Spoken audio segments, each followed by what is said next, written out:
Hi, welcome to the Destin Business Forum brought to you by the Destin Area Chamber of Commerce. I'm your host, Amie Perry, and today I have the Amies.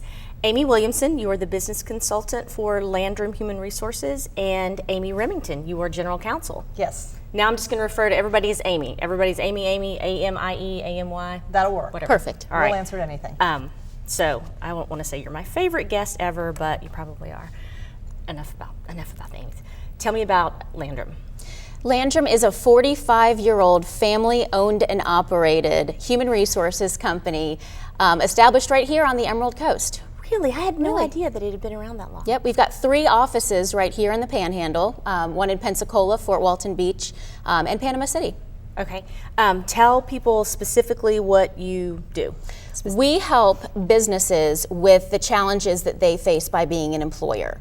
So we do that in 2 ways. We have a staffing company which helps businesses of all sizes with recruiting, hiring, training, as well as helping businesses with resources like drug screens and background checks. So everything to bring an employee on board.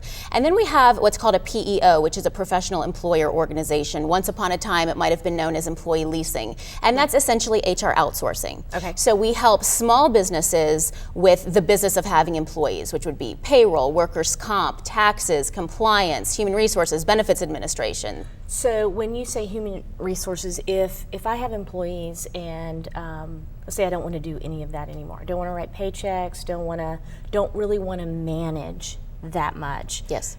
Does Landrum do all of that? We do.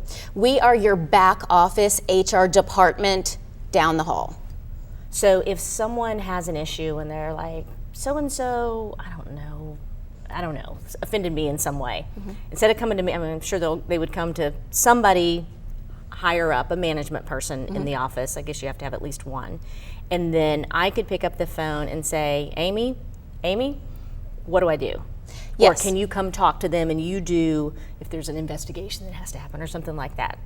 Correct. You do that? Yes, we say we're as involved or as behind the scenes uninvolved as you choose. So if you just want to call us for advice, we're happy to consult with you, let you know what the best course of action would be. Okay. Or we could actually come on site and help counsel the employee or any of your managers that are managing others. Okay.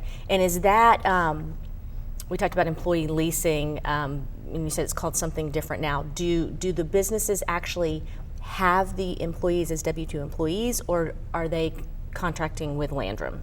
Well, it's a co-employment relationship now. So they're your employees and they're our employees. So we share the responsibility. Technically on the W-2, there are employees. Okay. But by joining Landrum, you get huge access to our big pool of employees, which means great benefits, discounts on benefits, access to 19 different certified HR managers, and on and on.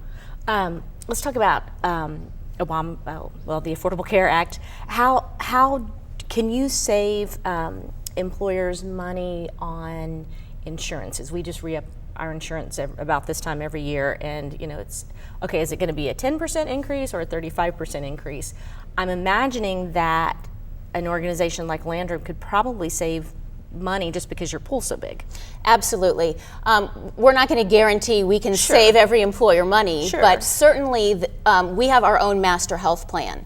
So a small business such as yours, when you go shopping for a small group plan versus joining our master health plan, you're going to have access to way probably richer benefits at a lower cost, typically. Ooh, I like the sound of that. Yeah. All right, so let's get the other Amie involved in this conversation. All right, there's a question that I jotted down here. National Labor Relations Board, or NLRB. What is that for those who don't know? Okay, so the board is a quasi judicial board that's created by the government. It's a 5-member board, and it has 5 members at all times, and there's always 3 members of the current party. So currently there's 3 Democrats and 2 members of the other party. So there's 2 Republicans, and they have jurisdiction over almost every single employer in the United States, and a lot of employers don't have any idea that they're subject to that jurisdiction. And in years past, anytime you talked about the National Labor Relations Board or the Act, people thought about unions. But that is a small slice of their pie. Today, when we talk about the NLRB, the hot topic is social media. because in about 2012, the NLRB started issuing very proactive decisions on what employers could do in response to employees' actions on social media. So if an employee took some kind of action the employer didn't like, what rights did the employer have to respond? Okay, so if, let's say, and tell me if this is too specific, but if an employee has a confidentiality agreement, or just by the nature of the job, it's what you find out is it's confidential. And let's say they put something on Facebook like, "Hey, did you hear? I don't know, so and so just won the lottery, or so and so's getting divorced, or whatever." They put that on their Facebook page. Let's say. Can the employer do something about that? Well, okay, so it entirely depends on the content. Okay. If the content of the post is about terms and conditions of employment, and it's protected concerted activity, which means it's in concert with other people, it probably is legally protected and the employer cannot take any action. Okay. One of the biggest keys is determining before an employer responds is determining, is it protected? Because if it's about terms and conditions of employment, so if Amie and I talk on Facebook about wages, and we're talking about wages collectively in our organization, it's probably protected. But if I'm talking, even though you say, "Hey, what we pay you and what we pay you is confidential. We just don't want you talking well, about it." Well, it can't be confidential under the Act.